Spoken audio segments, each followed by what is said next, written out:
Yeah, saying hi. Okay, forget it. Who are you I talking guess to? Mike, well, I thought Micah was saying hi, but apparently he's not saying hi, so I don't know what's going on. Yeah. Yeah, saying hi.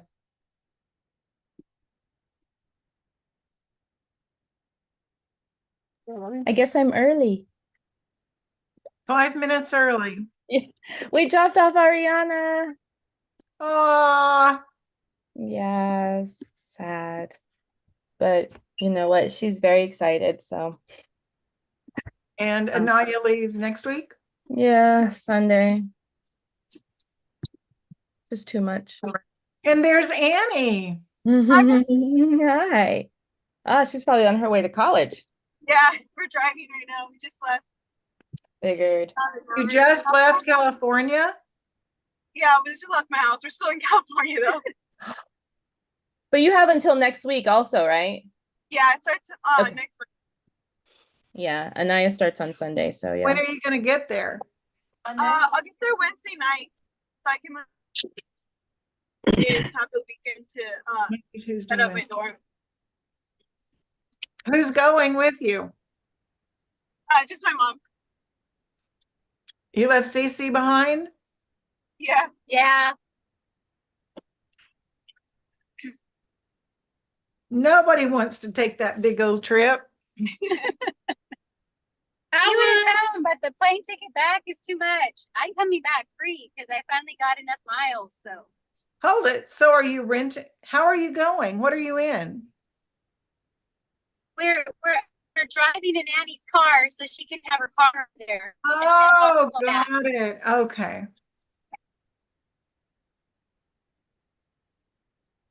Didn't it seem like we were just here in May? Yeah. It was so good seeing you guys. So good. And then I heard some of my Pathfinders might want to be part of Sycamore next year. So that's exciting. Yay, that's exciting. So see how God worked that out. That's cool. Very exciting.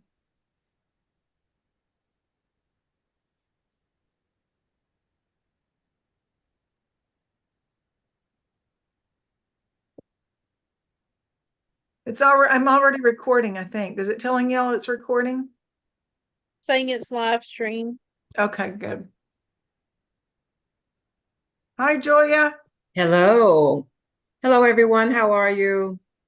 How's your summer been? Good. It's been busy, busy, busy, busy, busy, busy, busy, busy. Too busy, but Fastest great. summer ever. Oh my God. Yeah. Good to be back.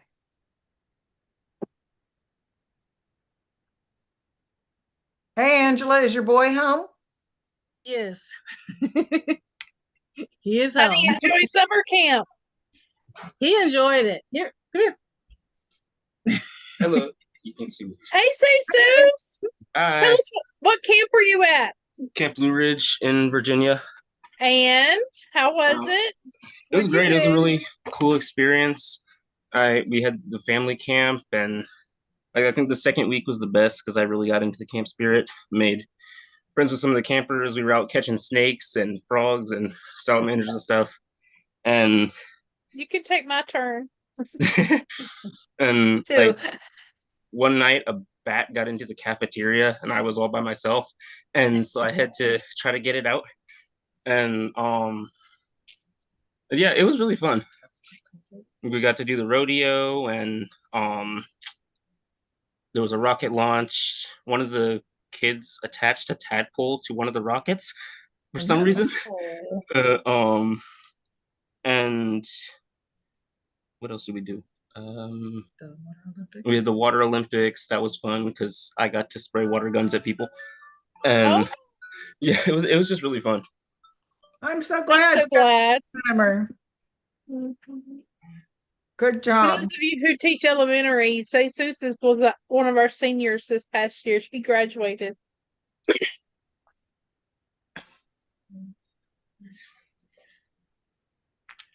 Okay. It's 1 o'clock. Should we just begin? Think we should just begin. Okay. All right, you just want me to take over, or you want to say I'm something to begin with? I'm just going to let you take over. I'll probably say something at the end because I got a list of a couple of things I want to go over, and I'm going to let you go. All right, that Welcome, sounds everybody. Oh, you know what? Let's go ahead. The only new person I believe is Melind. Hello. Melind, Hi. Melind's going to be Hi. joining us. I'm not even totally sure what he's teaching yet, but he is going to teach a history class. You have me down for history and Bible. So whatever else we have to add. Yeah. Okay, I think everybody else is regular. Okay. Not that you're not regular, Melind, you're just new. No problem. I have to Glad step to out be because here. I tried to rearrange things with Ellie and I wasn't able to rearrange, so I will come back in. Okay, all right. It's being recorded, so you're good. We'll see you in a little bit. All right. Well, let's begin with prayer. Heavenly Father, I want to thank you and praise you for this special time that we can be together with these other teachers and maybe learn something new, maybe present something that could make life easier. But Lord, whatever it is, however we move into this next school year, we just pray that you will be here in a very evident and powerful way. I pray that we will be salt and light to these young people. I pray that we will draw them closer to you. And Heavenly Father, may our students listen well, be attentive, engaged, work hard, and at the end of the year, which will be in what it seems like just a blink of an eye, Lord, I just pray that our hearts will be bound together, that we have had good times, worked ourselves through the difficult times, and in all these things, may we bring glory and honor to you. In Jesus' name, amen. Amen. All right. So before we really begin the training, in the chat, I just put, let me make sure I spelled it right. Hold on. Yes, I put my email address. I am trying to get profiles of all the teachers on the website. And so, which students love, parents love, and potential parents love especially. So if y'all could, if you hadn't gotten me your profile, send it to me. If you don't know what to do, just say, what should I do? And I will send you maybe a list of some questions that will help you along. So let me share my screen. I have a little PowerPoint. We're going to move around to a couple of things. Here we go. Let me move y'all's pictures around. Okay. And I'm just going to leave it in this view. I do know that I can turn it into slideshow, but I like this view better because I feel like I know where we're going. So, first of all, I want to tell you a little bit about me. So, my name is Renee Miranda, and I'm going to my 7th year, I think 7th, 8th, something, with Sycamore, and I love it. Love it. I've taught several of your children through the years, and I thought that my son graduated this past year. I homeschooled my children in the morning all through their lives. I worked for Sycamore in the afternoon, and earlier I worked for like local college in the afternoons and several other things in the afternoons. But because I no longer have any children at home, I thought, you know what, I probably need to go get a full-time job. So I told Lori, I'm thinking I'm not going to work for Sycamore next year. But as I started thinking about it, I was like, I love this so much. And I like a lot of diversity and change. And so the idea that I would continue to stay, like we're going to go on into year 7, and I'm so happy and so sad I'm leaving. Why would I do that? So instead of teaching 4 classes or quitting, I'm teaching 11 classes this next school year. We're leaning into it. We're going to do what we love. So at any rate, let's just dive on in. So this is our teacher training. Anybody besides me here in 2020? This was a little, I don't know, funny quote that I saw in 2020, and it still holds true. You know, Sycamore Academy, you know, we were cool before cool was cool. I will teach you in a room. I will teach you now on Zoom. I will teach you in your house. I will teach you with a mouse. I will teach you here and there. I will teach you because I care. Here's a little overview of what we're going to cover today. I know that we have a digital attendance, and I'm very supportive of the digital attendance. It's just personally not for me because it takes a lot more time than me just running down my analog attendance. And so I'm going to show you what that looks like. You have my email address. If you want it, send me an email and we'll talk about that in a minute. My class planner, my weekly emails, my policies and procedures, and Bright Thinker 101. And so this portion is just things over the last 7 years. I don't want you all to have to reinvent the wheel. I've been doing this for a while. It's been pretty successful. The kids love knowing what to expect, where my boundaries are. There's a running joke. I'm a kind, benevolent dictator. And basically that means that what I say goes. However, the idea of me letting them know what to expect and here's how far you can go and this is, and I will not give you, you will get a 0 if it is not in on time and all these kind of things. Generally they respond well and it creates a great relationship with the kids, which is a good thing because I usually have them for multiple years. So let's just start really quickly with my analog attendance. This is just an Excel spreadsheet, and I encourage you, do not recreate this. I spent way too many hours micro analyzing every line and just ask me for it. And I will just send it to you for free. You don't have to do anything. Okay. And then it covers the entire first semester. I have not done the second semester. I'm just trying to survive, trying to get first semester together right now. So there's that. But there's also, what was the other thing? What's the other one? I forgot what it's called. Lori, the digital one. Track CC. It's called Track. Yes, Track CC. That is correct. For me personally, and I did Track CC for like the first 2 or 3 years. Actually, I did both of them. Quite frankly, I would do them analog, and then at the end of the week, I'd turn around and do it digitally. And then I was like, oh, do I have to do that, Lori? One of the reasons I love the analog is I love being able just like that to tell who's showing up and who's not. Whereas the digital, it was a little different. But, whichever one you like.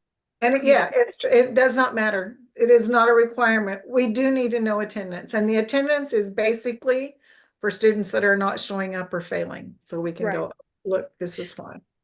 And quite frankly, I mean, even just teaching 4 classes, especially now I'm teaching 11, I have a hard time. When I start teaching, we are moving through my class. And sometimes I'm not so sure who I saw and who I didn't see. Or maybe somebody I saw in American literature, but somehow they didn't show up in U.S. history. And so being able just to see that snapshot works for me. So the second thing I want to share with you all is a class planner. Hold on one second. My life is a little scattered, smothered, and covered right now. Usually it's just right here. But this is not the class planner, but I can show you what it looks like. Okay. So I have a planner that I create every year for every school year. For every class. All the classes are in there. And it will look like this. Okay. And it's spiral bound.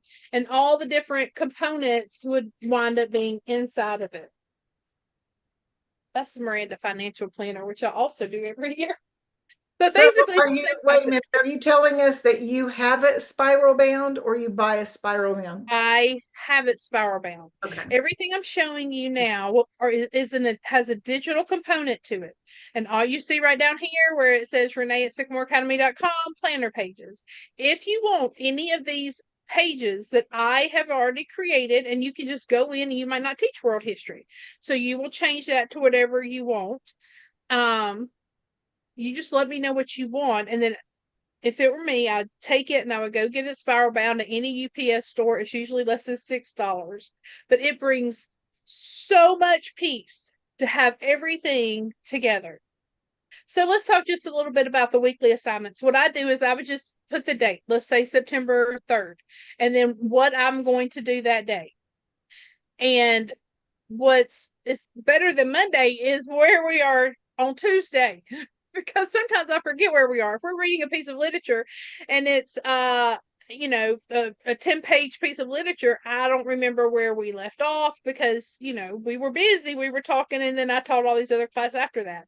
to be able just to write it down right here and remind myself, oh, this is what this is where we left off. This has been so beneficial. Additionally, we'll get into this in a minute, but right down here, if I tell the kids they have any homework, I write it down here so I can put it in my homework email. The best thing I do every year, which we will come back to it, okay? So this is my planner. Pretty simple and pretty easy, but you asked me for it. I'm happy to send it to you. The back of every one of these pages is notes. So basically, if there's something I told the kids, oh, here's an example. I taught this summer dating 101. No. It was my logic class. And in my logic class, there was a reference to the Music Man. And the kids, and I started singing this song.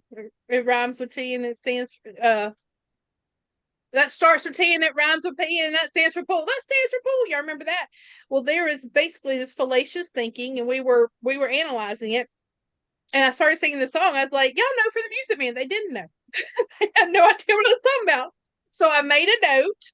And the next day, the first 5 minutes of class, which we'll talk about in a little bit, I pulled up that video and played it for the kids. Little things like that build rapport within my classroom. And I think the kids really do appreciate that.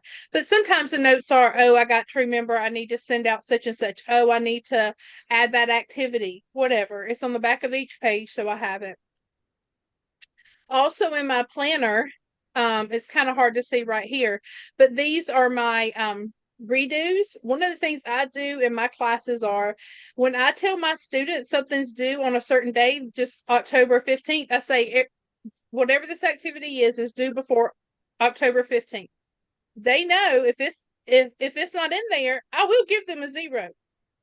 And they have plenty of time to do it. I will give you a 0. Don't be asking me to extend my time. But at the end of the year, they can redo any activity they want. I will just reset it for them. And then when all the grades are in, drop the lowest grade. So this is my list of, oh, this person's already gotten their reset. They already redid a test. You know, you can't redo another test. So that's what that is, that component of my planner. Also in my planner is my scope and sequence for each of my classes. So that's what's in my planner. If there's any components that you want, just let me know. I'm happy to send them to you. However, listen very closely. I'm happy to send them to you.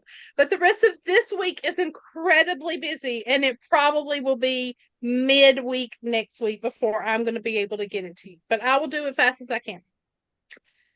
Can we go back to the scope and sequence? So are you coming up with your own scope and sequence, or are you using Bright Thinkers, or what are you doing for your scope and sequence? Okay, so for those who don't know me, I do use Bright Thinker for some of my classes. However, I change some of those things. But specifically this class we're looking at, American Literature, I created this class from 0. And so because I created it from 0, I had to have a very clear picture as to what I was going to do, when, where, how. However, even in one of the things I am going to do this year in my U.S. history class, which is mostly, almost entirely, through Bright Thinker, I still want this scope and sequence because there are things I think I'm going to take out because I feel like we're too rushed and I can't add things in that would really edify and engage the students having to do with that particular thing. When I teach history, I'm teaching mostly concepts, philosophy, reoccurring dynamics. I'm not that worried about you knowing exactly what day the Missouri Compromise was. I just need you, generally speaking, to understand what we're talking about here and how it fit into the larger scope of that time. Okay. Managing expectations. I've been working with young people a while. And the one thing I know is this is an anxious bunch of folk. More anxious. They get more anxious with every year, I think, almost. And so to manage their expectations of me and my expectations of them, and for them to have a very clear understanding of what I want and where we're going and why and how I want us to get there, I think is super important. And in a minute when we kind of look over my expectations of them. These are things that came from Lori and I having to like, oh, this parent called and such and such and so. I'm like, whoop, we can fix that. We're gonna create some kind of boundary so that is not a problem in the future. So I'm happy to share. I walk through life with open hands. I'm happy to share what I have. So, as regarding managing expectations, the singular best thing, it takes a lot of time. Singular best thing I do every week is I send out a weekly email to every single one of my classes. Now, I'm going to tell y'all, it might look a little different this next year with 11 classes instead of 4. But let's go through it. So here's just a sample from a random just February. And so I use the exact same template every single week. So much so, how I create the template is I open last week's email and I just modify last week's email. Okay. So it has these basically 4 or 5 components. I tell them I will be closing out and giving zeros for these upcoming assignments not completed before prepositions are important. Before Monday, March 4th. That means my students should know by Sunday midnight, you better have that in. Now, quite frankly, I don't go in. I'm not Sunday midnight sitting at my desk ready to give everybody zeros, but that's the expectation. Okay. And then I lay out, here are the things I'm going to give zeros for. If I have a test coming up that week, I will put that in here too. As a reminder, we have a test coming up Tuesday, such and such and such and such over unit so and so and so and so. Okay. I then do a week in review, and let me tell you why. Because we are so fabulous and so flexible with our students, right? And sometimes they're sick, or sometimes they've gone to the Reformation tour for 5 weeks or whatever. I don't want to have to, quite frankly, I don't want to have to answer 5 different students in this particular class who were out sick, were all traveling, grandmama died, whatever it is. I will just say, reference the homework email. This is what we did. So it's super clear. Everybody knows what happens. And I offer to the student, the parents, please, happy to add your email address to this homework email so you have an exact understanding of what we did in this class this year. That way that the parents can't say, I just don't know what my student is doing. And, I try to talk to them. I'm like, just give me your email. You'll know exactly what happened in my classes. Then, if there's any homework, I put that here. Typically in this class, I say, continue reading such and such. They just happen to finish a book up from slavery, but they always have an ongoing book they're supposed to be reading in American literature. Okay. Oh, sorry. Went crazy there. All right. So then I look ahead. So then I tell them, generally speaking, this is where we're going to pick up next week. Okay. And then I always try to do something, a little closing, and that's my homework email. I know that might seem like a lot, but I promise you this email, it keeps me from so many headaches. But I want to add something. So, if you have a Gmail, you can go in and you can lump all your kids, parents, whoever into one email. So you could write down American history. It puts in all the emails. Oh, absolutely. So you're not I create a distribution list, yes. But here's one of the problems with the distribution list. You have to have already had all those students' names in your computer. So if I have 75 students, let's say, I have to have already put those 75 students individually in my email. And then you create a distribution list. Yes, y'all, I know it takes hours to get these things together. I know, I realize, but going ahead and getting that and be able to send out a quick email to American literature and say, Bright Thinker is down. Our test will be rescheduled for tomorrow. Do not stress out about this. This is not a big deal. Okay. I've done that so many times because I have that distribution list already set up. Thank you, Lori. I appreciate you bringing that to my attention. Let's mention it. Okay. I have a question. Yeah, sure.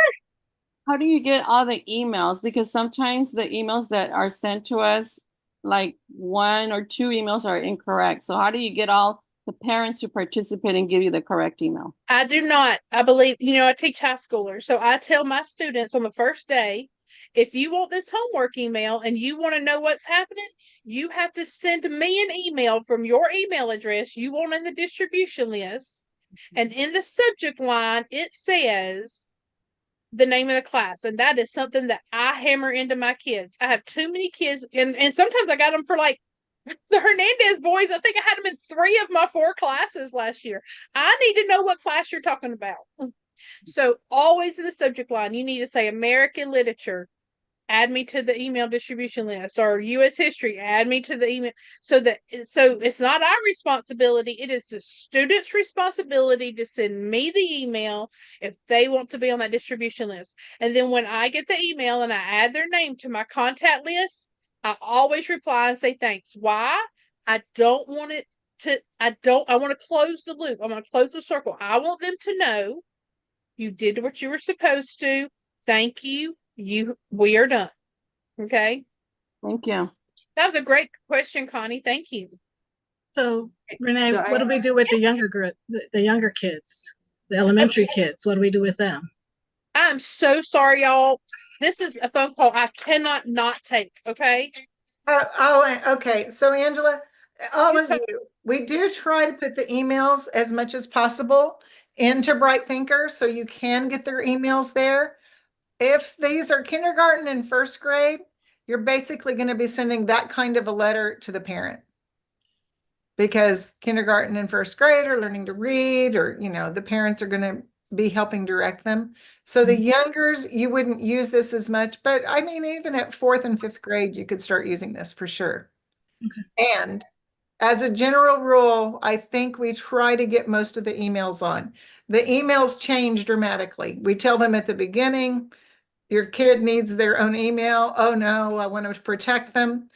And that's fine, but they will discover they get so many emails from us. They're like, oh, you're right. We're going to set our kid up with their own email. And that happens, but it happens gradually over September and October. So things are kind of always changing, but you should be able to get most of the emails from Bright Thinker. Okay. I was wondering because I know for even last year and even this summer, I had with some of the youngers, the emails would say they weren't registered in there, so nothing was going to them when I was stuff to them. So I was wondering how to go about getting it that way. And then, then you can check with the office, talk to the student and see if their parents will email you, just like she said, have your parents please email me. Here's my email. Okay. So it's better to send the emails from our email address than through Bright Thinker, right? It really is. Okay. Bright Thinker, they ignore it. I have kids that they tell me I hate looking at the messages on Bright Thinker because they just build up. And I mean, maybe there's a way we could get that under control or something, but at this point, I think it's just easier to send from your email. And that's one of the things I tell my students. If you send me an email through Bright Thinker, it will not be read. If you want me to know something, you need to send it to Renee@sycamoreacademy.com. I can only manage one Sycamore account. So I got my own other 1,000 things. And y'all, I apologize more than words can say for having to stop that. But when you're expecting a call like from the doctor and they gonna call right in the middle of the training you trying to do. I'm so sorry, but that is life, and I'm sorry. Let's just roll on. Okay, so my policies and procedures, I'm happy to, if anybody wants to know, it's like a page and a half, just because it's things that we have added as life has, problems have come up and we're trying to address them. But I would encourage you, whatever your policies and procedures are, as you're trying to manage the expectations for your students, explain how your grading system works. Like for me, unit tests are going to be probably about the most weighted thing that we do. But then how much are your projects? How much are your quizzes? How much are your essays? Just so the students know.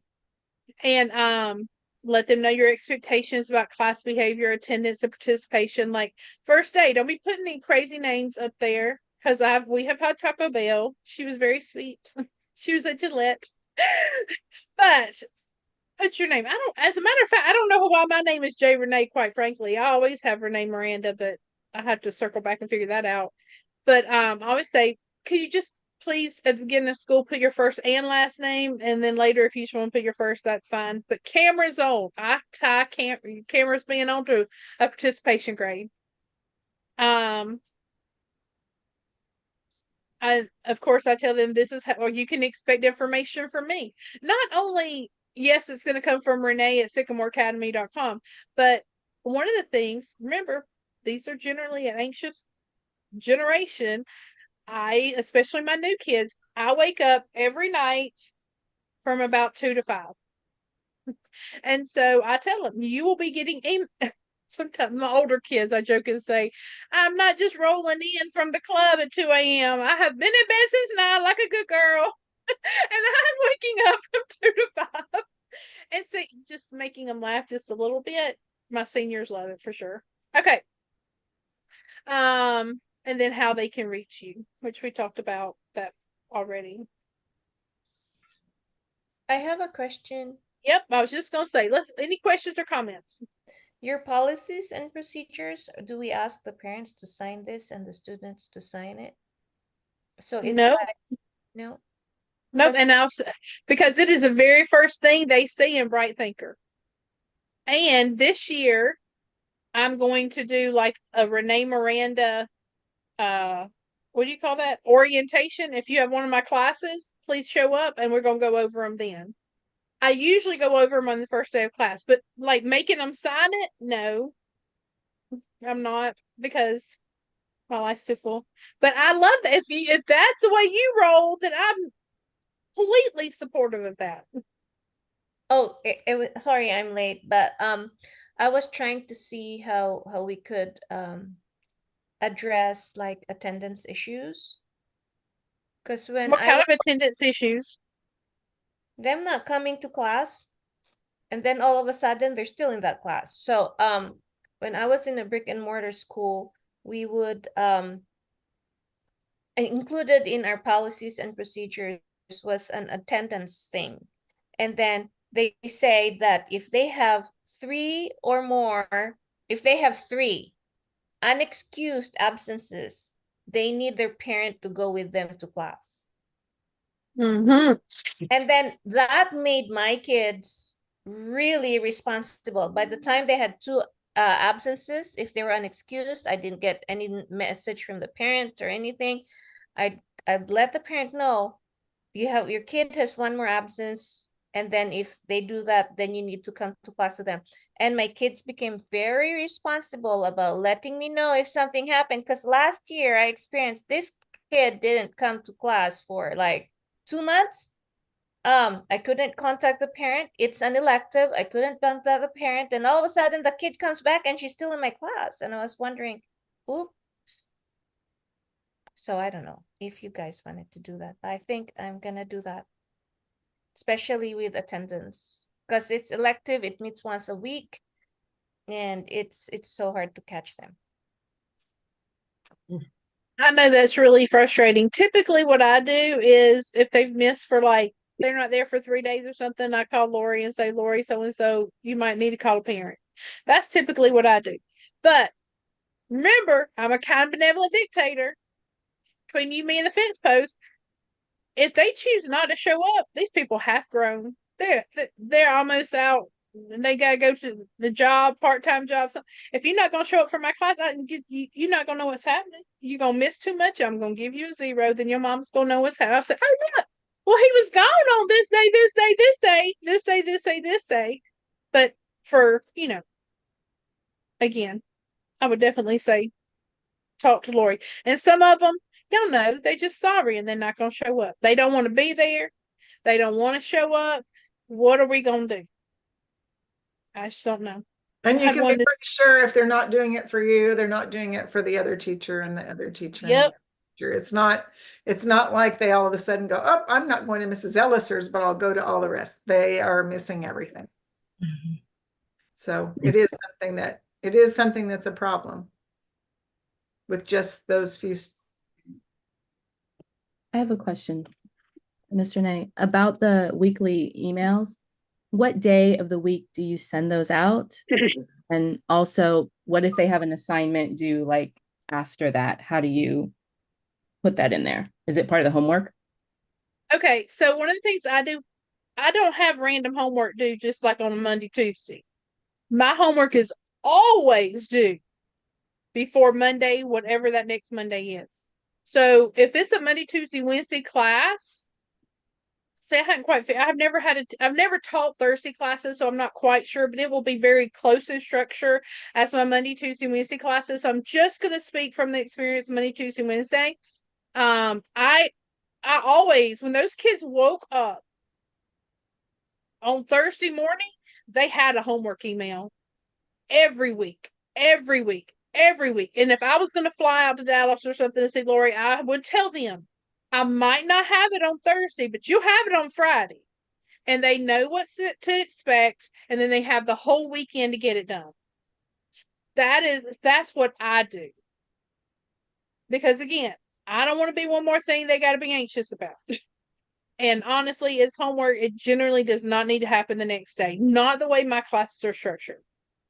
Well, you say they have the weekend, but literally you gave it to them on Monday. They've had all week to get it done. You're just sending a homework reminder that says the last possible time, right? And sometimes it's not even like it's homework. Like if we're going through Bright Thinker and we did Unit 1, Lessons 6, 7, and 8, I just tell them it has to all be done. We did it together in class. You shouldn't have any homework. But if you were not there or you were, you decided you're going to watch a movie instead of doing homework with us, if it's not in there with a grade by Monday, I'm giving you a 0 for it. Just managing the expectation. And one more question. Do you also add progress reports periodically as well, or are you just doing the weekly? I don't do any progress report. I just kind of figure they can open up their grade book and look and see how they're presenting.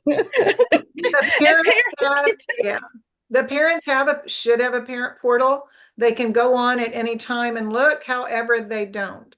So we talked about this year replacing one of our parent teacher conferences with actually just sending them a report, an itemized report that says this is what's done, what not done, the grade, everything's there. Do you also send the policy procedures and a weekly reminder like that, what you just showed us, to the parents or just to the students? The weekly email can go to whomever wants a weekly email. So if a parent tells me they want it on their to be on the distribution list, absolutely, I will send it. And then I don't know how Bright Thinker works, but as far as the parents being able to see the activities, but the very first folder, and I'm as soon as we're done with some questions, where I'm transitioning into Bright Thinker, you will see that I've laid it out for them. That all they have to do is open that folder and it says policies and procedure. Everybody knows, and I cover it at the very beginning of class too.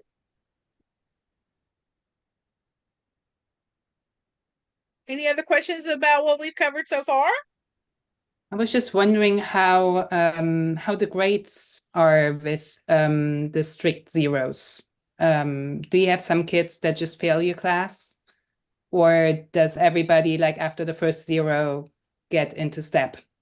Here's what I have to say about that. Those who want to work are going to work, and those who don't won't. And so, yeah, I'm telling y'all, if you tell them they will get zeros, okay, I've decided I'm too old for foolishness.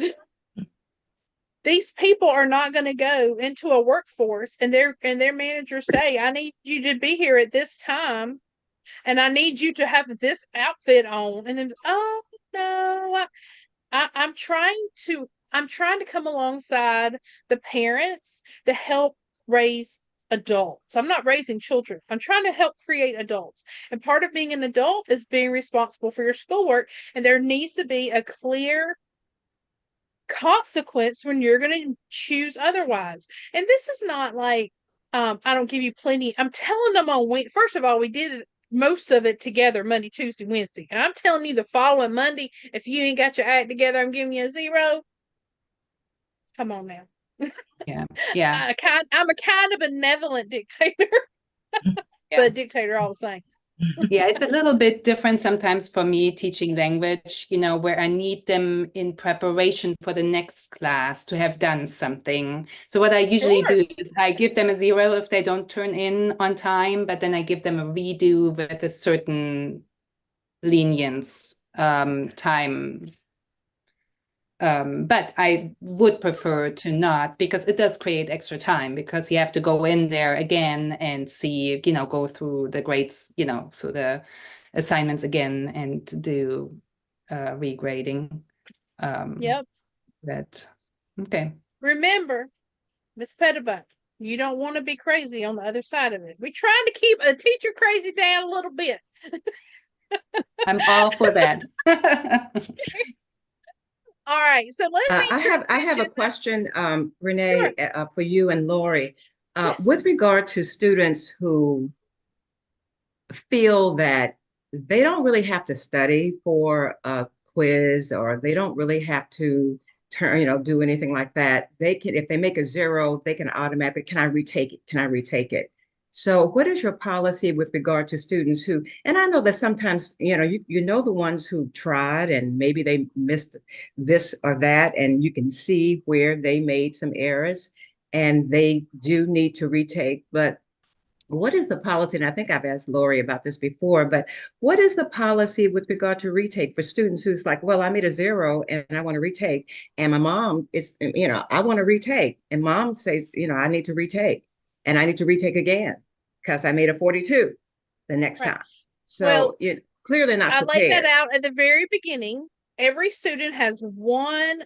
Now, not lessons. If we did a Bright Thinker lesson together and they made 42 or something, first of all, I don't know why we did it together. We answered the questions together. What planet were you on? What movie were you watching? But I tell them that I will reset any of those if you want me to. What I care about are the assessments. And assessments and the quizzes and the unit tests.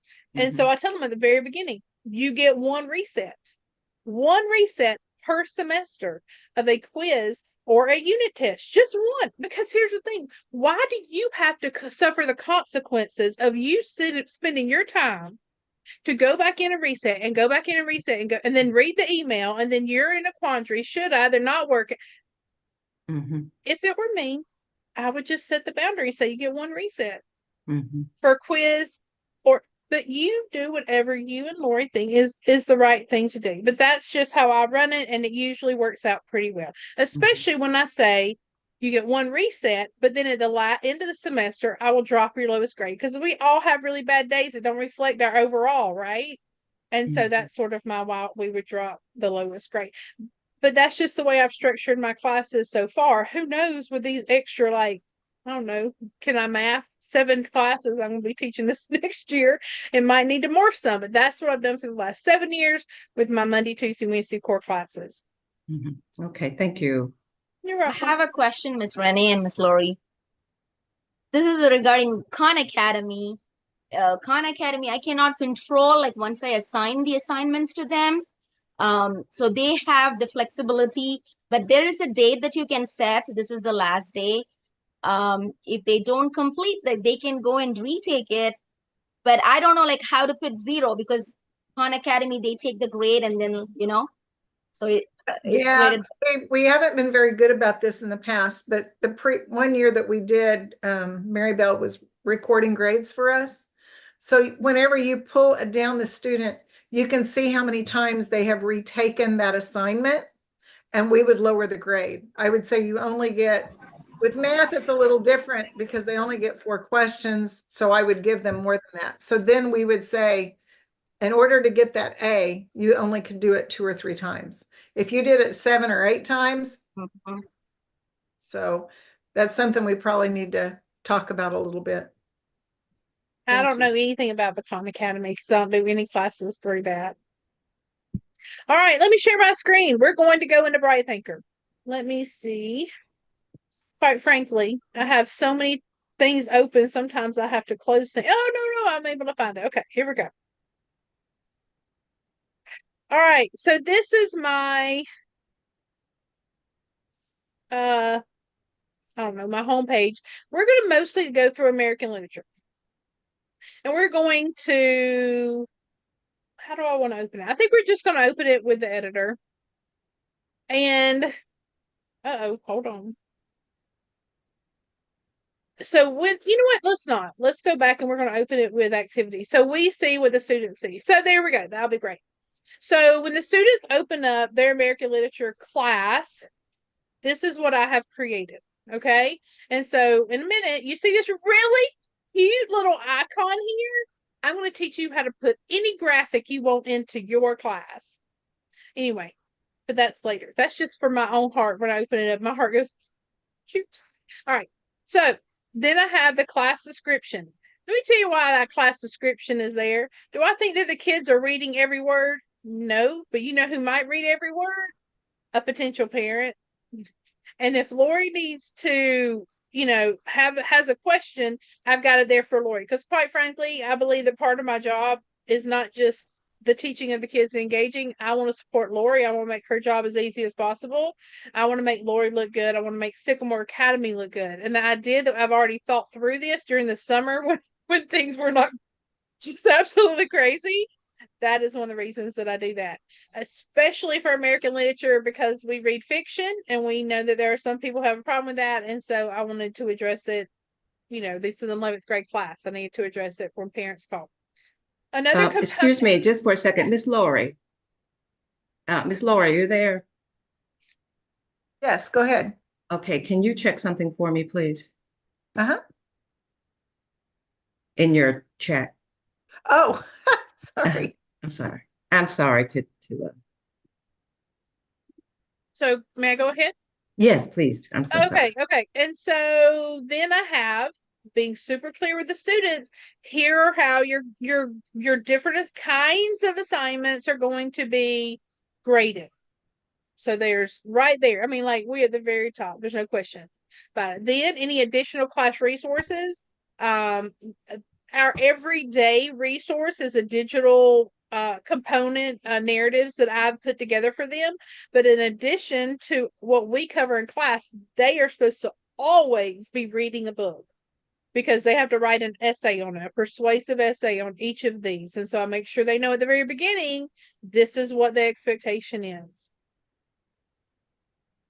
And then always have your Zoom links, because sometimes, even though, okay, this happens to me. I don't know what in the world. Okay, so I do have a new computer and I ain't quite figured it out yet. But it happens to me that, like, I tried to sign in and it wouldn't, Lori's Zoom thing didn't pop up. So I had to like pull out my phone and pull out Lori's contact information and actually type the Zoom thing in. And so if it can happen to me, who's been doing it all this time, could surely happen to a kid. And so I want them to have it. I want the parent to have it. If a parent wants to show up and join the crazy that is my classroom, then you come on. It's okay. We invite everybody in for crazy. All right. So that is what the only thing that I have up right now, because I don't want to overwhelm the students at this juncture with all this other stuff that I have that we cover. So give me 1 second just to look down at my notes and see if I'm on track. Okay, so this is the editor view. Okay. And in the editor view, let me see if I can move this around a little bit. Y'all's picture's kind of covering up where I need to be. In the editor's view, if you might want to take some notes here. And if you miss something, it is being live streamed, which I think if it's live streamed, it means it's being videoed, right, Lori? Correct. Okay. Yes. So you can go back and watch it. I did mention to her, let's definitely make sure we can go back and watch this. Okay. So here, in the editor place, we want to go to this little wrench. And this little wrench is going to let you give some very specific details to your class. The first one we'll look at is the course setting. And the course setting, Lori and her team Timmy and Lisa, they might be handling all this part. But if you care about that little icon, this is where you fix your thumbnail, your icon, okay? So basically what you just do is you I'm not deleting this, but you would delete it and then you would just add another picture that you have put, on your computer. And what I always do is I go to Google and I'll type in maybe British literature, and then I'll go to images and I just scroll through till I find an image that tickles my fancy, save it to my computer, and then this is where you would upload it. Give me just a second. Let's scroll down just a little bit. The second thing that you can do from the course settings is this area here, grading categories. Do you remember on the landing page where I had set up, this is how much each of the different types of activities are going to be weighted? This is where you can put that information in. This is the setting for that. So under course, the rent, you're in the editor, under the wrench, course settings, you can change the picture and set the weights for the different activities in your class. Right? Any questions about that? All you do is a comment, especially during the digital age, and with regards to copyright, I usually go through, make sure that the images I put into my Bright Thinker are free and they're not copyrighted. There are some like Pexels and Pixabay, they offer free images. But otherwise, just be very careful, because we go on the kids about plagiarism and stuff, but we also need to be careful about the images we put into any presentation that we do, and it would be nice if the kids were aware of this as well. I thought it was my understanding that those images that are copyrighted, you cannot copy. Yeah. No, No, yes, Not true. Not true. Yes, you not, can. no, it's not. Okay. All right. Thank you, Catherine. Let's be very careful. All right. So then let's go to the landing page. Back at editor page, at the wrench, the landing page. This is where you can put all that data that as soon as they open up that particular class, this is what they see every single time that they open it. Now, let me tell you how I created mine. For some of you, you're like, how does she get that box around there in Bright Thinker? You can't. So what I always do is, because Bright Thinker has minimum options for things that you can do, I create it in Word, copy it out of Word, just copy all, and then paste it here. And it'll say, this looks like it might be Word formatted. Do you want to keep Word format, or do you want to do you want Bright Thinker to format? I'm like, keep Word. And that's how I'm able to get these boxes here. I could actually add probably a highlight here, but that's how that works.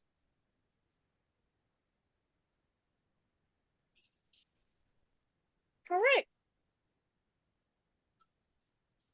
All right, so editor mode, we're going back to the wrench. Quite frankly, I don't use any of these other ones.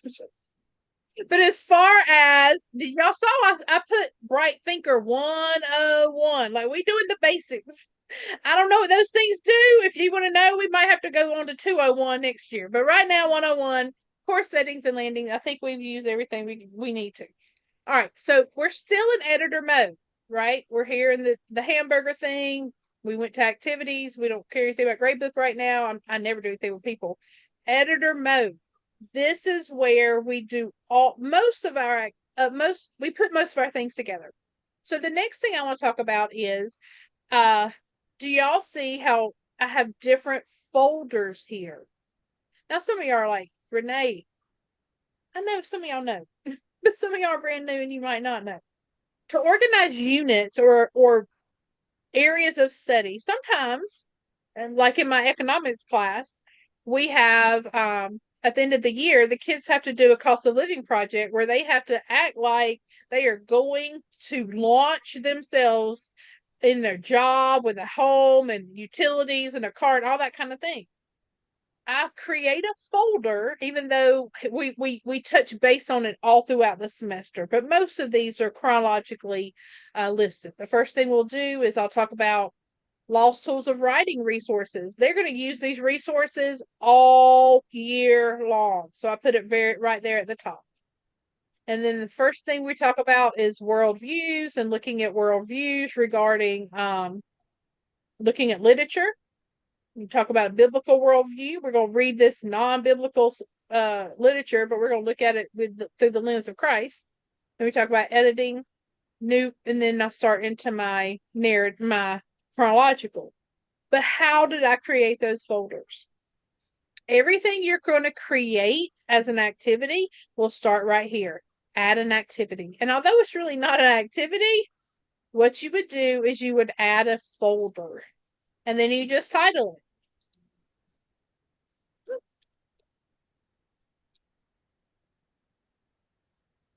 All right, now I'll just save it. And so here it is here at the bottom, teacher's training, and anything I want to put in that, you will wind up creating, and then you'll have to move it into that folder later. All right, let's add an activity. So the first thing, let me just flip my note, make sure I'm not skipping anything. The first thing I would like to show y'all how to add is an assignment. Now, I know that you can, actually, no, that's not the first thing I want to share. Lori is happy to do this. Lori and her team are happy to share with y'all. But my thought was, well, actually, my thought is I had to quit because I'm creating information from 2 to 5 o'clock in the morning, and they're not going to want to wake up and do that at 2 or 5 o'clock in the morning to be ready for it to for me to go live teaching the next day, me and my last minuteness. So maybe that might be the same thing for you. So sometimes you just want to put a file that they can okay, so I use the Google Drive. You might want to just upload a file that has, I don't know, metric system, metric versus English system in it, or just some kind of something that they can reference that doesn't require them to do anything. Basically, you would just go to your Google Drive documents and you would, well, of course, you need to title it something. I don't know. Let's just make something up. XYZ. I'm just going to XYZ it because I don't even know what I'm going to put on here. We're going to delete it later anyway.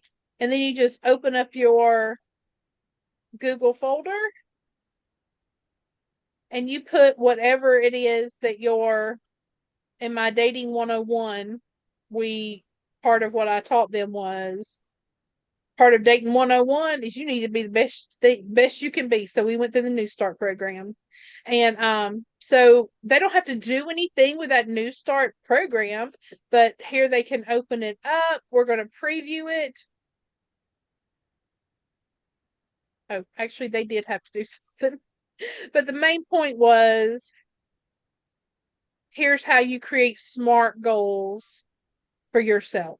So it's just a reference. That Google Drive, you can just upload something as a reference point. It's not a test. It's not an assignment. They don't necessarily get a grade for it. It's just a reference.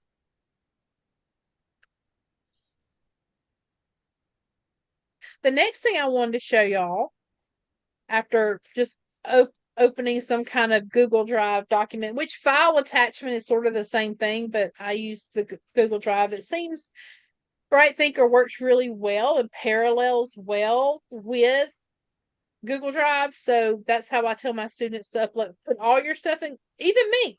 I create everything in Microsoft, everything, every PowerPoint, every Excel spreadsheet, every Word. And then I upload. I know it's an extra step for me, but I really like Word. I was the OG. So I learned on it. I learned on Word. But then I just upload it to Google Docs but you can just create a Google Docs if you want. Cancel. All right. Miss Renee. Yes. Uh-huh. Yeah, so I agree with you. When I'm making my PowerPoints, I do them in PowerPoint because they have this cool feature called Designer. And Designer will let you do amazing things that Google Slides doesn't let you do. And then I just upload them into Google Slides when I'm all done. And the cool Yep. thing that Miss Catherine told me about that is that when you change it in Google Slides, it changes it not just in Google Slides, but wherever that presentation is. So it'll change it in Bright Thinker for you, which is a cool feature too.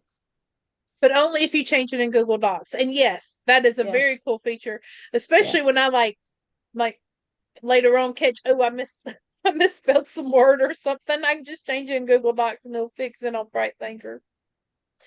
All right. So let's look at an assignment. So what I actually pulled up earlier was an assignment. Okay, so I'm gonna say new start journal entry.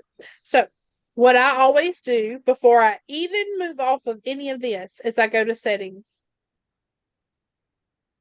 And in settings, this is super important or the kids cannot upload their information, okay? You need to tell Bright Thinker, these are the things that you can accept. You can accept, this is what I always check, you can accept a Google file. I don't usually do a file because you don't know what kind of virus they have attached to their personal computer's files. We don't need a Bright Thinker. I don't know. So a Google file, an image. So if they're having trouble, they could just take a picture with their phone and upload that. And then always do a web address. And let me tell you why a web address is important is because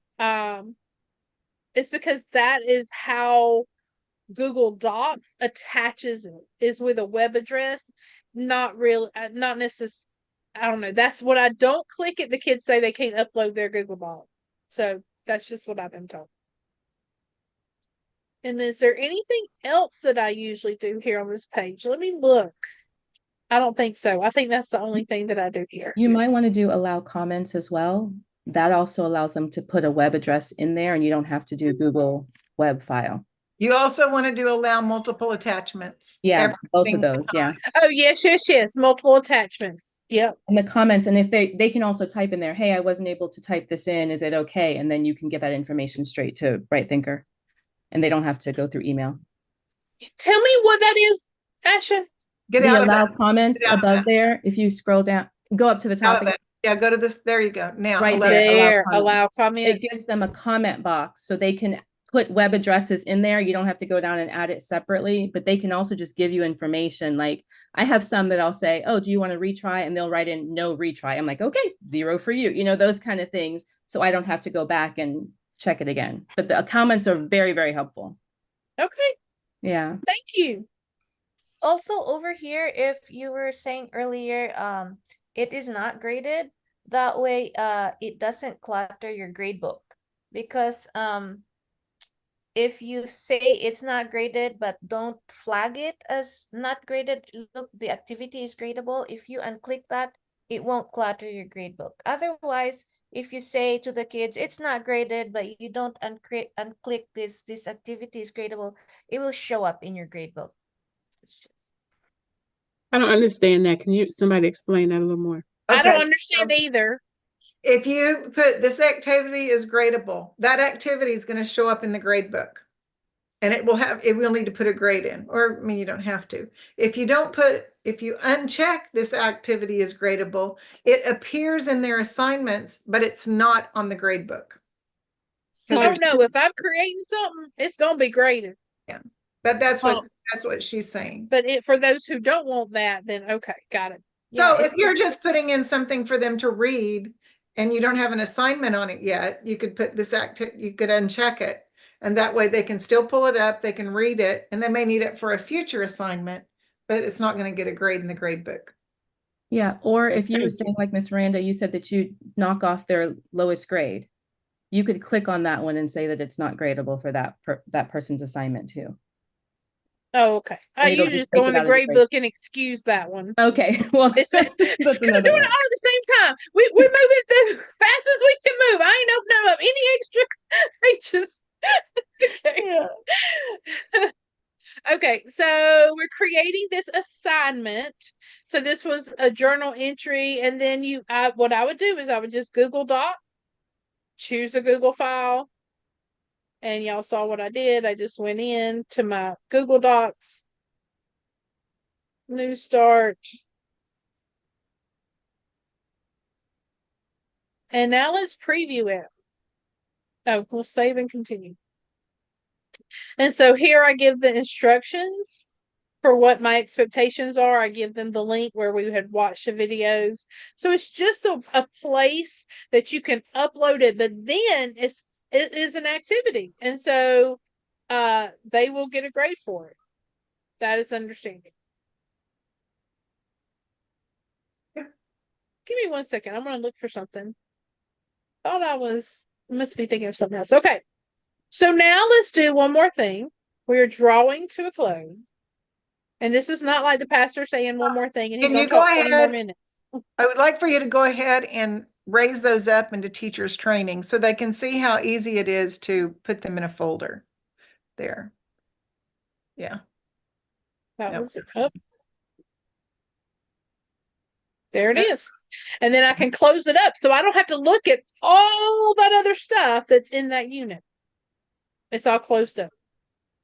All right. I'm going to open it back up so you can see that's where it is. We're going to do one more thing and we're going to add an assessment.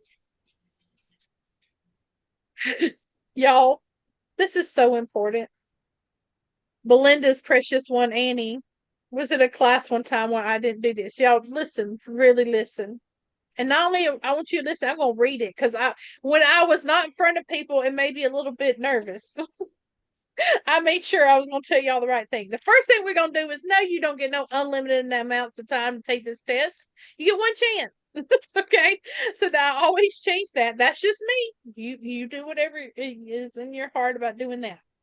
But here's the part that's super important, okay?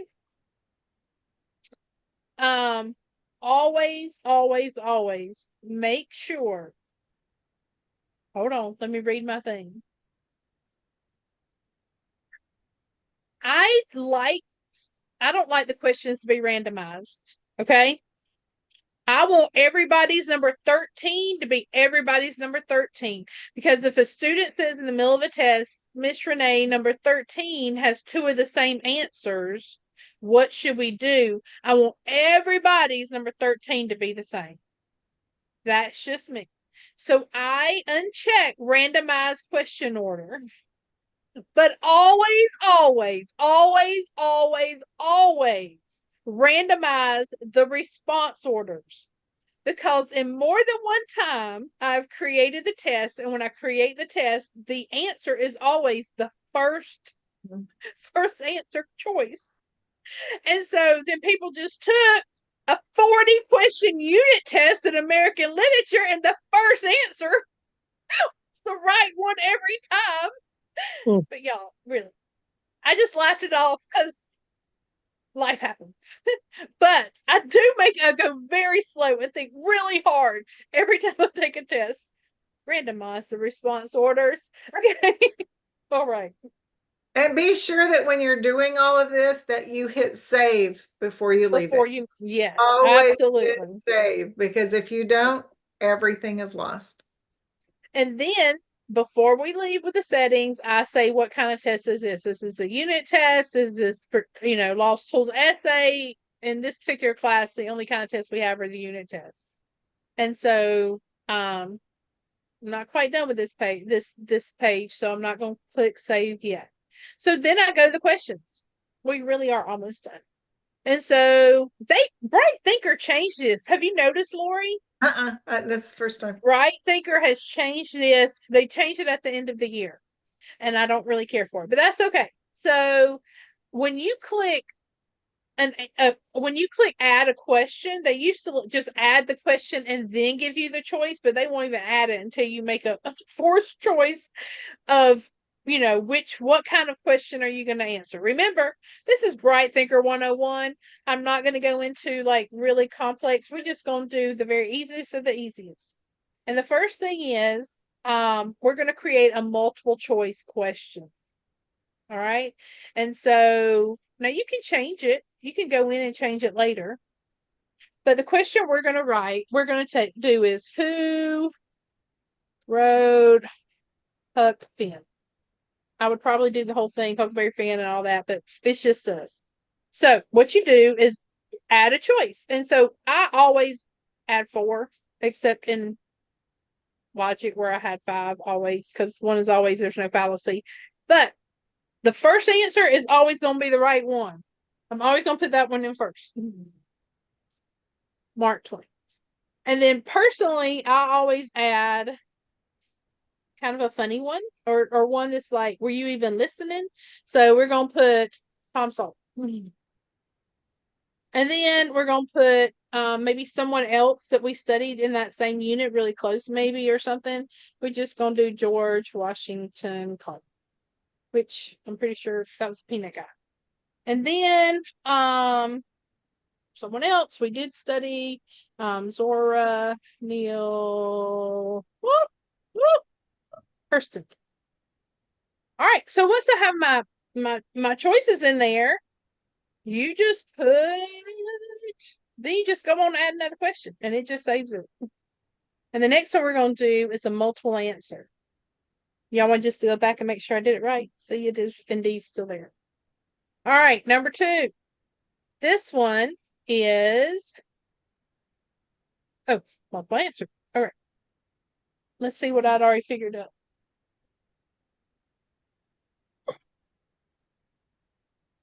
Oh, I guess I was just going to make this one up. Okay. So we're going to say Miss Renee. Yes. So we're going to add some answers.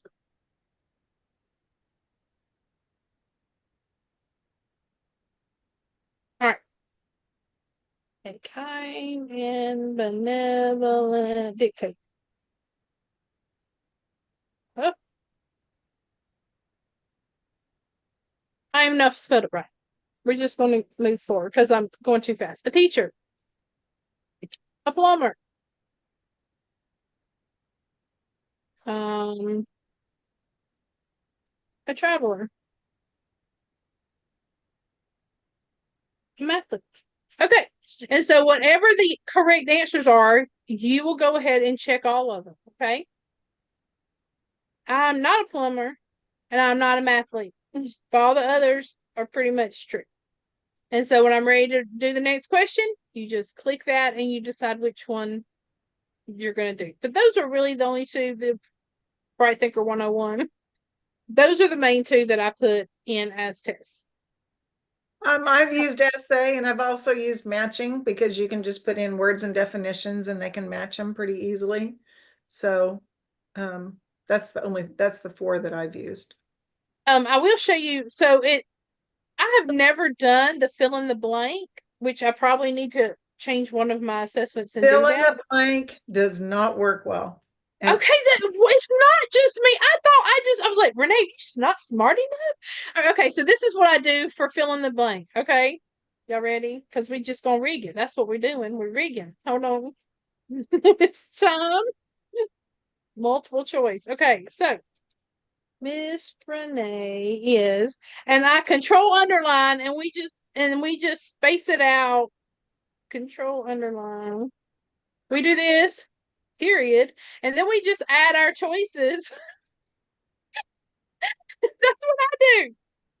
And if there's 2 different blanks, I just put like one word, Renee colon. I put mama colon teacher, or plumber colon electrician, or whatever. If there's more than one blank, that's just me rigging it out.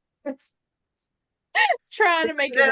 There's so many things. If they put a space in there, if they use a capital, if they use a lowercase, and we've just never had good luck with it.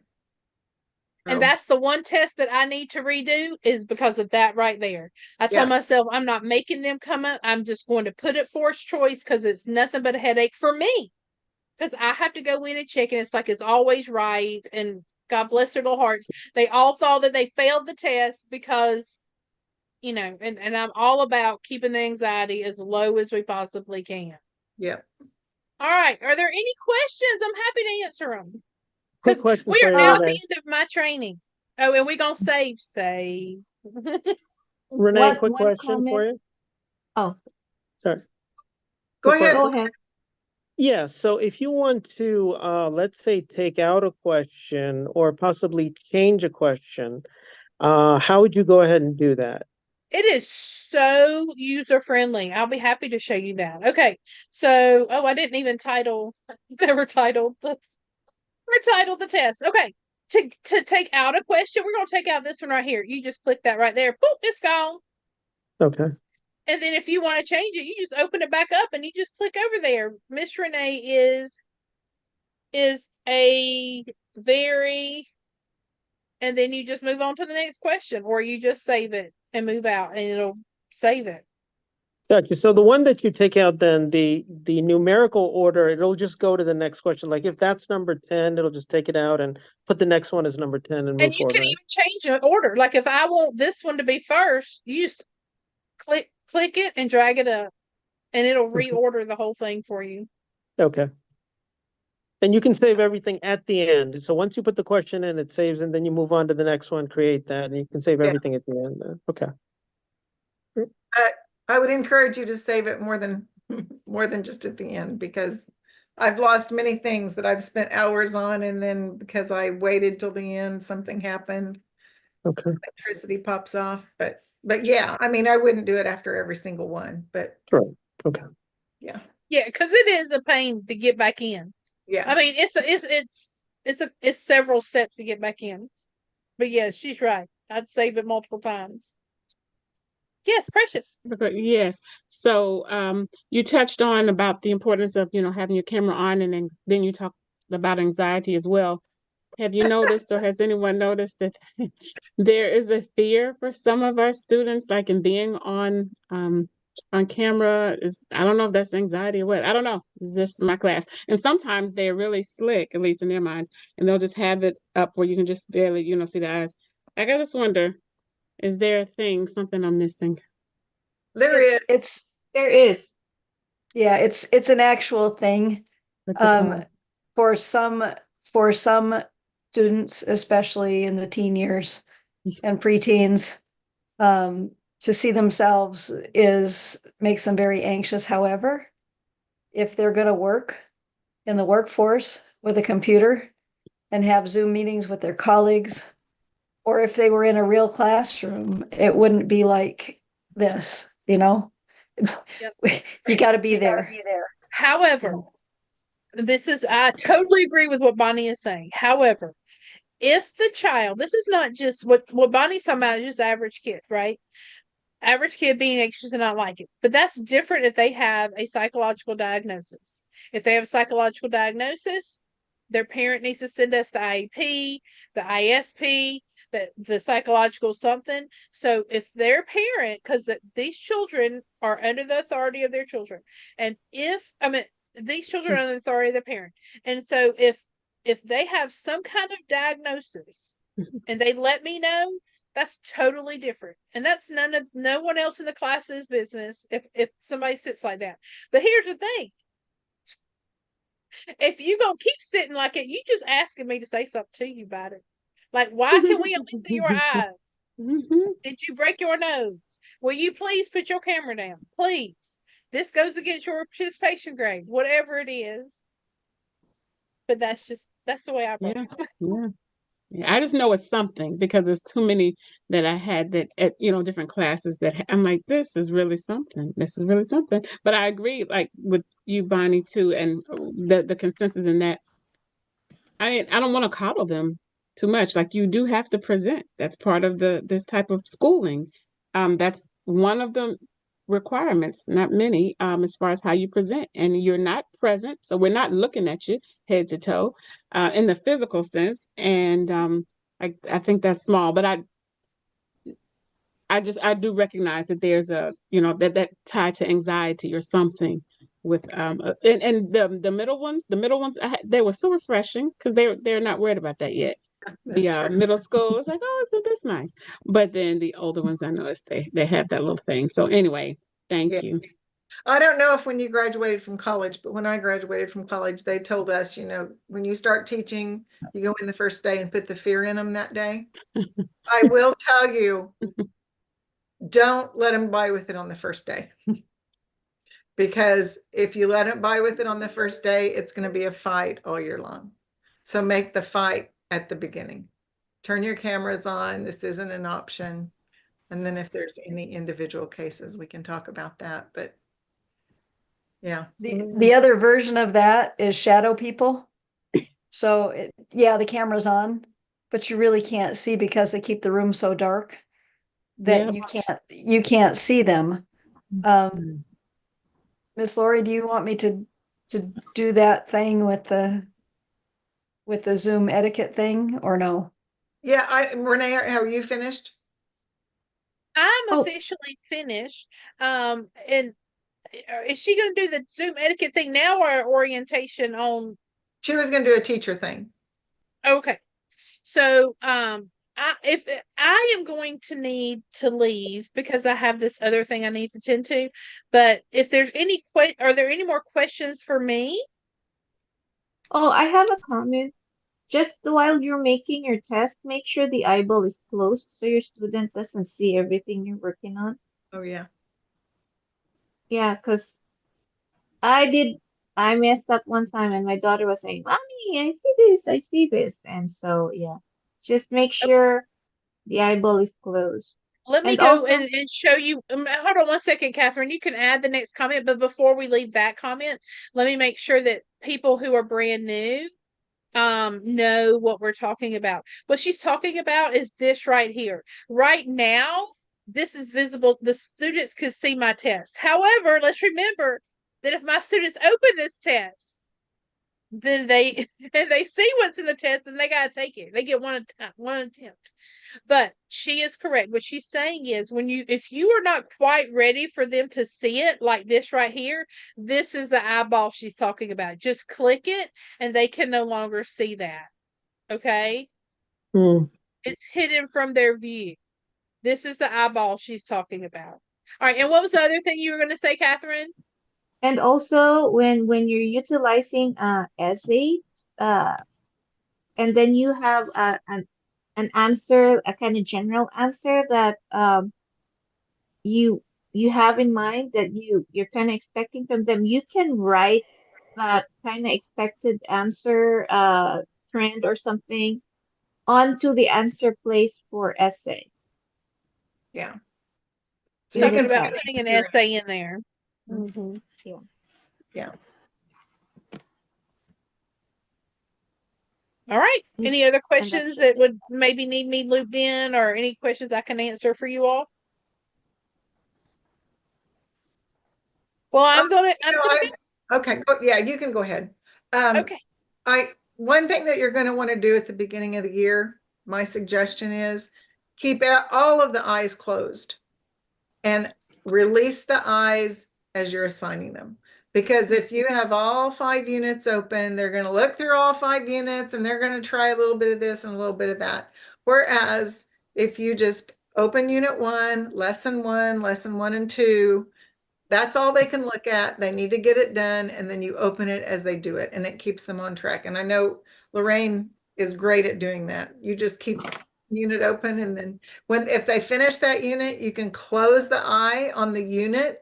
If you close the eye on the unit, they can't see all the lessons, or you can close the individual lessons. And so they can't see the grades either, though, right? That's what I was just gonna say. It does take away the grades. So when we go to do the grades, we have to open it. But if you're trying to get them through it and there's too much showing, you can close them. Yeah. Y'all been precious. I'll see you later. Hope you have a great year if I don't see you before. Thank you. Oh, there's one thing. Thank you. Bye. Thank you, Miss Renee. Oh, there's You're one welcome. thing. Is that what came out with Bright Thinker at the end of the school year? But my computer just died and I can't find my plug. Instead of assigning zeros, there's a place where you can put. I talked to you about it, Miss Lori. I forgot. Remember, but I can't remember what it was. Needs attention or something. It's a different thing entirely that gives them an exclamation point, and it's not just zero. And a number of my students preferred it better over the zero because the zero really discouraged them. So I don't know if you want to take a look at that. I was going to share it, but I couldn't find my computer plug. So it's what class can I pull up for you? that would be in it? I don't know. There's no students there. You can pull up anything. Elliser. Do I need to pull up last year's? Let me see, music appreciation for last year. Catherine, I remember when you shared that and I used it. I think it's you're right. It's less discouraging. Go to the grade Yeah, book. especially with those with anxiety issues already to start with, it gets really stressful. So, and they prefer that one. I think it has to have students, Miss Lori, to work. Yeah, and I think everything's kind of been closed out. Yeah. If he's done anything for the new year, I'm not sure I can pull anything up. I in my class I have it, but I have students in there. Okay, let me go to maybe yours. maybe I could share without. I don't know.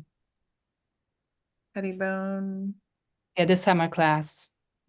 Yeah, German history in summer class. Okay, let's go to the grade book. Okay, so if we go to But Nathan. I do have, yeah, I do have some zeros there. But if you move a little further down the grade book, then there is some. It was right there. It was the mark is Oh, missing. Yeah, here it, we go, yeah, right yeah, here. those things, yeah. And it's a missing assignment. Mark is missing assignment. I'm just not sure if it shows up in students' assignment as still needing to be done because I had It does. It does. Okay, I had students respond less to this one than a zero. Yeah, zero. Or I put a 15% in there, and I tell them at the beginning of the school year that's our code for you still need work to do it. So it's kind of like I'm sending it back. I want you to work some more on it. So I'm not ready to give you a grade yet, but I want you to look over it again. Good. Yeah. Okay. Okay. Anything else on that? I just looked up what Ms. Bonnie said, and that's called Zoom dysmorphia. And there's a way to hide self from view if they need to do that. So just making myself aware. There's a way you click on the ellipsis button that they can't on their screen. Anyway, there's that. Yeah. Oh, there's all kinds of ways to get around. Lori, can you show us? I remember in one of our meetings, you said that we can see the students' monitors. Can you show us how to do that? Like if they're on task or something like that, or we can like. Not really on Bright Thinker. You can on IXL. Oh, okay. IXL, you can pull up your class and it will, and you go to the live classroom and it will show you who's working. Bright Thinker, I don't think there is. Not that I know of. Okay, I got it confused. Thank you. Yeah, no, that's all right.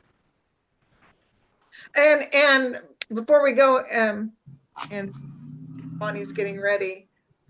Anybody that's teaching language arts or math the first week of school, you may want to have the kids do the IXL placement test and work on it. I know Tammy teaches 6th, 7th, and 8th math, so she'll tell them they need to do 30 minutes a day of math. It will help prepare them for the tests that we're going to do at the end of the year, prepares them for their SAT if they're in high school, ACT. So you can utilize IXL.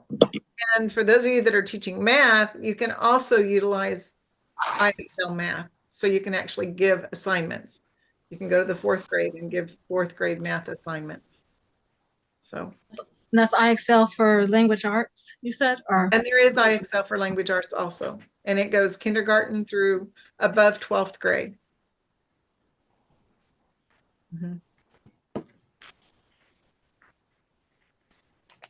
So as we're getting you all in there, she showed you about the page on Bright Thinker. You can set up your landing page. We'll be putting Zooms in, your Zoom, that gets them to your Zoom room.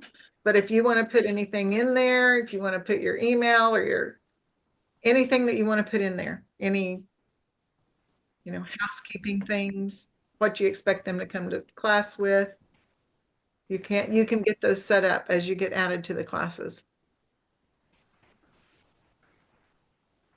Okay.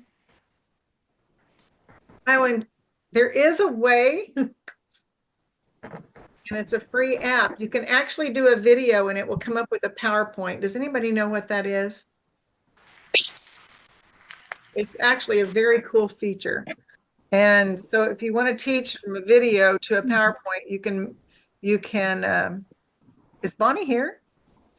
Oh, I there you am. are, Bonnie. Whenever you're ready, I'm just talking until you are ready. But I'm ready. I'm ready to click share whenever you want me to go. All right, I just want to show you this one thing because this was actually a pretty cool thing. And then I'm finished.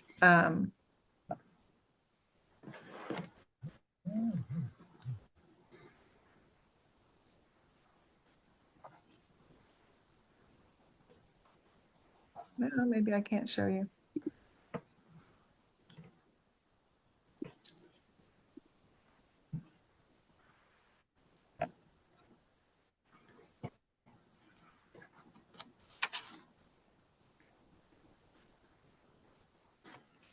All right, it's not going to let me pull it up. I'm going to let you go ahead and go. And then if I can find it, I'm going to share it at the end. So it's a click of a button. You can have a video turned into a PowerPoint. And it is kind of a cool feature. So Bonnie, I'm going to turn it over to you and I will look for that while you're talking. All right, here we go. And we're going to try and go at light speed here. So away we go.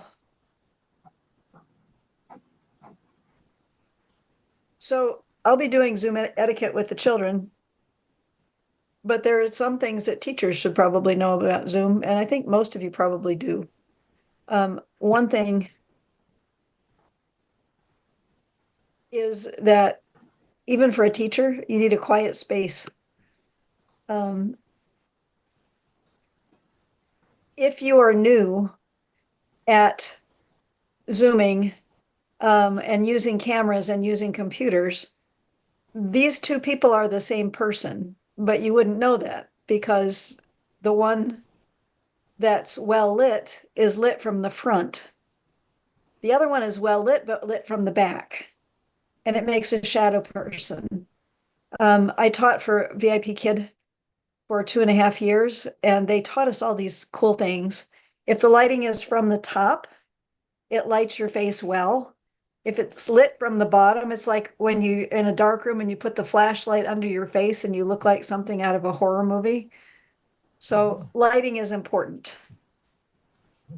And you can get little ring lights. I got one for Josh for $4 at I think a bargain bin or something. They don't have to cost lots and lots of money.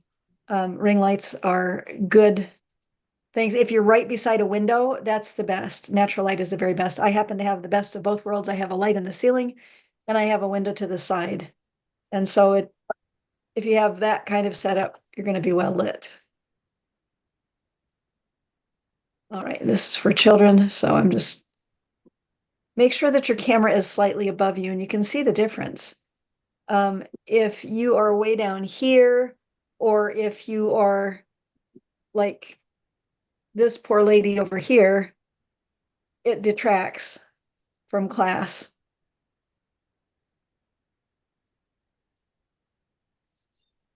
All right, and these are for children, but it might be worth just mentioning. Something that I like to do is if I'm asking a question that's for the entire class, I'll ask them to raise their virtual hand because those will stay up on the screen for a while. If they're just like, then I might see them raise their hand, I might not. But if I have asked them to raise their virtual hand, then it's going to be there for a little bit.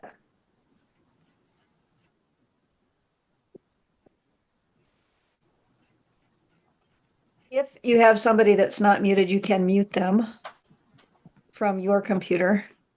Backgrounds. This is something that I feel is really important. This is something that I was taught at VIP Kid. Zoom offers virtual backgrounds, which are really kind of cool looking. It's difficult for a child to come to a computer instead of a classroom. It's very, very easy for them to get in the mindset of, well, I'm not in school, I'm at home. So I'm just going to watch a video, or I'm going to listen to music, or I'm going to watch the TV, which is over here right beside me, or do something else. whatever we can do to help as teachers is a good thing. So for instance, and let me just stop sharing for a moment so that I can kind of sort of show you. I have a camera that can be mobile. So you can see that I have a background that goes up and goes down and goes side to side, so I can change it and change the view a little bit. I have on my background things that I want them to see. So here are the class rules. Our verse for the year is John 3:16. I'm gonna just move my camera for a moment so that you can see. This is what I do for them. I have a point chart for the high school for biology, physics, chemistry, and IPC, and I just fill in one little square so that when they have a full point chart, they get what is a free day. And that does not mean that they don't need to come to class. That means that they get to do something that they've chosen as a class that's still learning. It might be watching a video. We watched a Marie Curie video, for instance, for chemistry. One time for chemistry, I did demonstrations for them and did precipitation reactions and all kinds of cool stuff like that. If it's a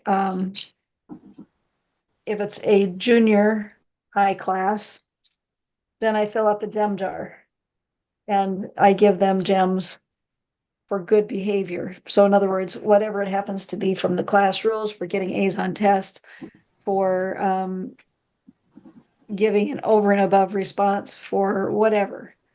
All right, back to sharing.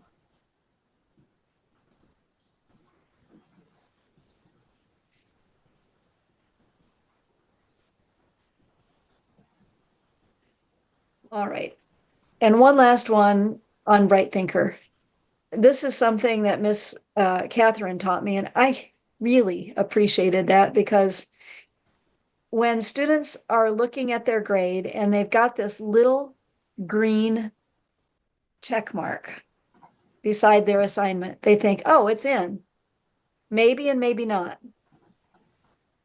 And the reason that I say that is that if they've opened it one time, even just opened it one time, that little green check mark will be there. If they'll go to their landing page and they'll go right there to that thing that looks like a bar graph, and they'll click on that, that will show them whether their assignment is in or is not in.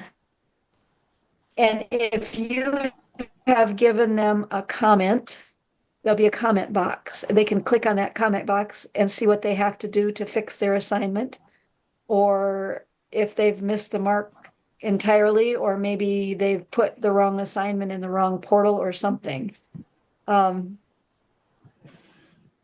It will give them the grade that they have as well on the assignment. So if they're wondering why I have a 0 on this assignment when I did it, they may just be looking at that little green check. The other thing is that just because they submitted an assignment does not necessarily mean that it's been received. So Miss Catherine has had that with some of her daughters.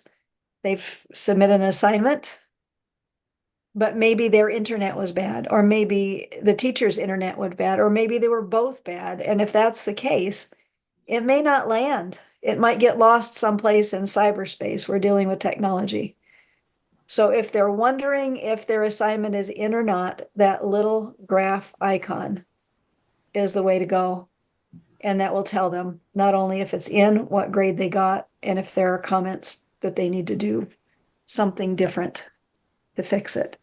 And that is all that I have. I know Miss Catherine has a little bit more about the kind of computer that you need if you're going to be using Zoom and Bright Thinker simultaneously. Miss Catherine, do you have that one? Do you want to do that one?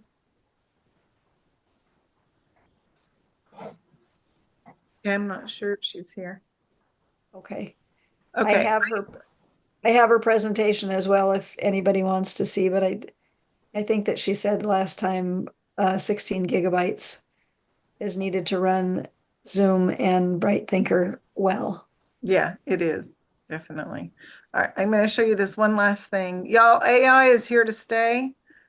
As teachers, you just need to buy into it and do it, in my opinion. We don't want our students to. We've still got to teach them to read and write and do everything. But this is part of AI, and I use it. So if you go to Brisk and YouTube, and right down here, it tells you select your YouTube video, choose a video that aligns with your lesson plan, click on the Brisk extension. While watching the video, click on the Brisk extension, create your product, decide whether you want a Google Doc form or slides, and it will generate your chosen Google product and it will save it to your drive. And it is pretty phenomenal.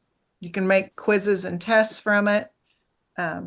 So I just wanted to share that with you because I have told Asha AI is here to stay. So if you look up Brisk Teaching with YouTube, it will lead you through it. And there's what's the the one that has all the videos, teaching videos? What's that called, y'all? Come on. Edpuzzle? No, come on. Like they have different experts in their field come in and they talk. I can't think of what it's called. You don't have any. TED Talk? TED Talk. Talk. Thank you. TED TED Talks. Yes, there's so much information on there. You could go there and immediately make something. So I wanted to share that with you. We were also talking a little bit before about if anybody has a lot big assignments that are coming up, if we could share that and let other people know so that we're not having big assignments in every single class. How do we share Do with you that, have a Lori? Google Docs calendar where Well, I don't know. to share that with everybody? We Do could you have do a that. Google Docs? Maybe we need to set up a Google Docs calendar for teachers. Yeah, just so we know and other people are doing maybe a big assignment or a unit test so that these poor kids, I mean, not unless it's finals week and everybody wants to do finals. I mean, that's, but during the school year. Okay. Try to get a calendar set up for Google Doc calendar for the teachers. And it's going to be a great year. I'm excited about this year. I cannot believe how fast it's rolled around.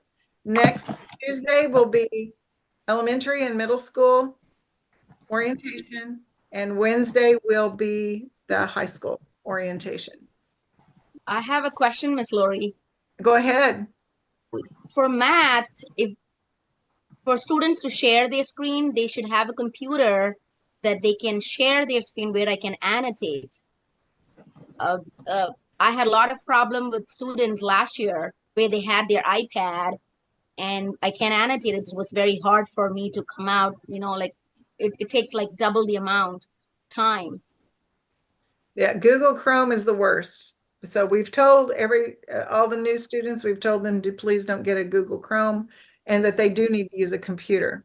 So hopefully that's what's going to happen. I know I've taught with Google Chrome. It's a nightmare trying to teach math because you can't annotate, they can't annotate. So hopefully everybody will have something that is usable.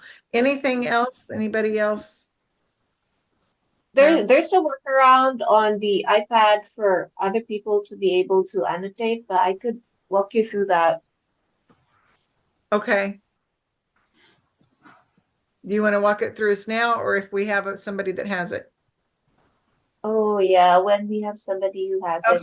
Okay. Because, So remember, my iPad's not on here right now, and then I have to bring my iPad in and open up everything. So Mrs. Elliser has a walk around for iPads. Mrs. Jasper. Thank you. Thank you, Miss Cat. You're welcome. And the schedule is constantly changing, y'all. It's been a nightmare, but every year. So it is changing. Oh, hopefully even today it's going to be changing again. So just keep your eye on it. You have it in the form of a Google Doc, so you will be able to see the changes as they happen. Okay. Okay.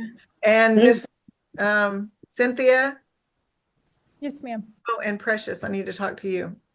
Okay. Anyways, that's all I have. Does anybody have anything else? Any questions? Yes, Lorraine. Are you waving by or have a question? Lorraine got to meet with our Chinese students this last weekend, y'all. She got to see Annie and Carr and their Annie's twin cousins. You're muted. They're every bit as delightful in person as on Zoom. And I just feel like it was just a highlight of my life, really. So very, very exciting to have them at Southern and to be able to see them often. Yes, since I don't teach them anymore because they graduated.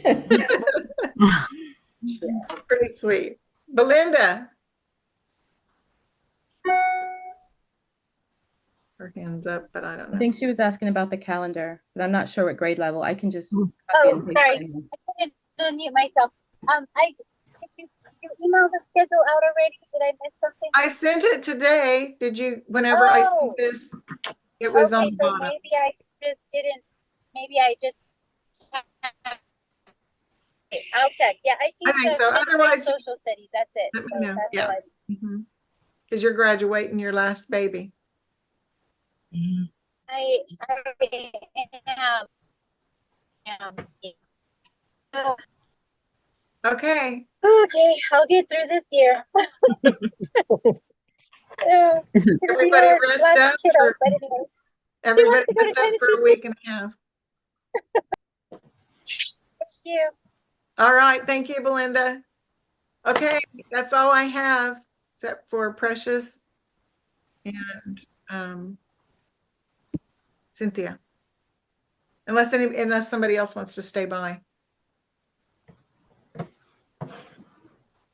Okay. Thanks, everybody. Miss Thank Laurie, you. Miss Bye. Laurie, when will this recording be posted so I can see the first part that I missed? It'll be posted almost immediately. Oh, okay. Good. I need to go Good. in and make it just so that y'all can see it, but yeah. It's Okay, almost. so do I just come back into your classroom or how do I go about seeing You it? just go to YouTube, go to Sycamore Academy YouTube. Okay. It should be on there. I think it'll be under live. All right. Okay. So Miss Lori, the schedule, I'm looking at it, I think it's from last year still, right? Like, I just, the ones that I sent with the reminder about today, this year's. okay, yeah, because McKenna's still homeroom for 12th grade. Got what? McKenna on the schedule, McKenna is doing 12th grade homeroom. No, Isn't that failing oh, out? you're And right. I've got to update that. That should be and I'm doing 11. Yeah, the homeroom is not correct on there. I'll update that. Thank you for letting me. Miss And Lori, did you put the high school one on? What? Did you put the high school one on, Miss Lori? Yes, it's on there. But It's on there. Okay. It is a work in progress. Two Okay. high school ones. All It's right. split. You don't need me for anything, Miss Lori, right? Oh, Asha. Yes, I do, but no. I mean, I can stay. All right, I'll just stay until you're finished with everybody. I think you can go. I can always call you. Asha, come back. It's fine. Go ahead. I'll just stay. Okay. Lori, I have one other question. Go ahead. So Let me quit recording social this. studies class, I don't really have time because the schedule's so packed to do like the map kind of things, geography, well, just like learning the states. We don't really have a lot of time to focus on that. I didn't know if we should add like an extra day that's just like geography kind of things, or if that would be overkill. I don't know. It's just a thought. No, absolutely. I wish that you would do more of the the thing that you did last year, the lap book. Oh yeah, that was fun. I'm gonna see if I could get that out earlier and do that again.